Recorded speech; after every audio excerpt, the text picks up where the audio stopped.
তো হ্যালো বন্ধুরা, আজকে আমরা নিয়ে চলেছি আর একটা আকর্ষণীয় বিষয় কি না, আমাদের এই ভাবনায় বিজ্ঞান ক্লাসে একটা খুবই গুরুত্বপূর্ণ একটা ক্লাস। তো আমরা এখানে জানবো। তো তোমরা কখনো ভেবে দেখেছো যে বৃষ্টি কী করে হয়? তো বৃষ্টি কী করে হয় এটা আজকে আমরা জানবো।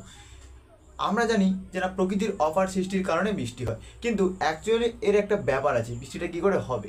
তো বৃষ্টিটা কী করে হবে আজকে আমরা এটা দেখব। তো সূর্য, তো আমাদের যে সূর্য আছে, সকল শক্তির উৎস আমরা কাকে বলি না, সূর্যকে বলি। তো এই সূর্য থেকে তাপপ্রবাহ চলে। কখন? গরমকালে তাপপ্রবাহ চলে তো সূর্য থেকে। তো সেই সূর্যের তাপেই পুকুর, খাল, বিল বা নদী নালা থেকে কি হয় না, তোমরা দেখবে, ভালো করে লক্ষ্য করে দেখবে না, হালকা নদীর জল বা পুকুরের জল থেকে বাষ্প বাষ্প উঠতে থাকে।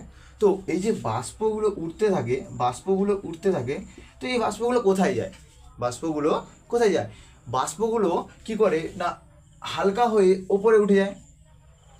ওপরে উঠে গিয়ে, ওপরে তো ঠান্ডা বায়ু, নিচে তো গরম, কিন্তু ওপরে ঠান্ডা বায়ু। তো ওপরে ওই ঠান্ডা বায়ুর সাথে মিলে, ঠান্ডা যে বায়ুর সাথে মিলে বা ধূলিকণার সাথে মিশে কি করে না, মেঘ তৈরি করে।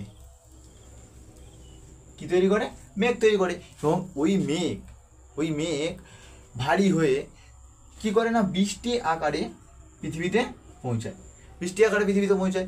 আশা করি তোমরা ব্যাপারটা বুঝতে পেরেছো। তাহলে অ্যাকচুয়ালি আমাদের ব্যাপারটা হলো যে সূর্যের তাপে কি হয় না, প্রচণ্ড তাপপ্রবাহের ফলে পুকুর, খাল, বিল, নদী নালা থেকে কি হয়, জলীয় বাষ্প ওপরে উঠে যায়। তো ওই জলীয় বাষ্পগুলো ওপরে উঠে গিয়ে কী করে না, ঠান্ডা বায়ুর সংস্পর্শে এসে বিভিন্ন ধূলিকণা বা অ্যারোসল বা সেগুলোর সাথে মিশে মেঘ তৈরি করে। তো ওই মেঘ যখন ভারী হয়ে যায় তখন কি করে, নিচের দিকে নামতে শুরু করে। তো নিচের দিকে নেমে যখন ভূপৃষ্ঠের দিকে পড়বে তখন সেটাকে আমরা জানি কি, বৃষ্টি। ঠিক আছে? তো এরকম আরও আকর্ষণীয় জিনিস দেখার জন্য আমাদের এই চ্যানেলটিকে সাবস্ক্রাইব করবে, অবশ্যই বন্ধুদেরকে শেয়ার করবে।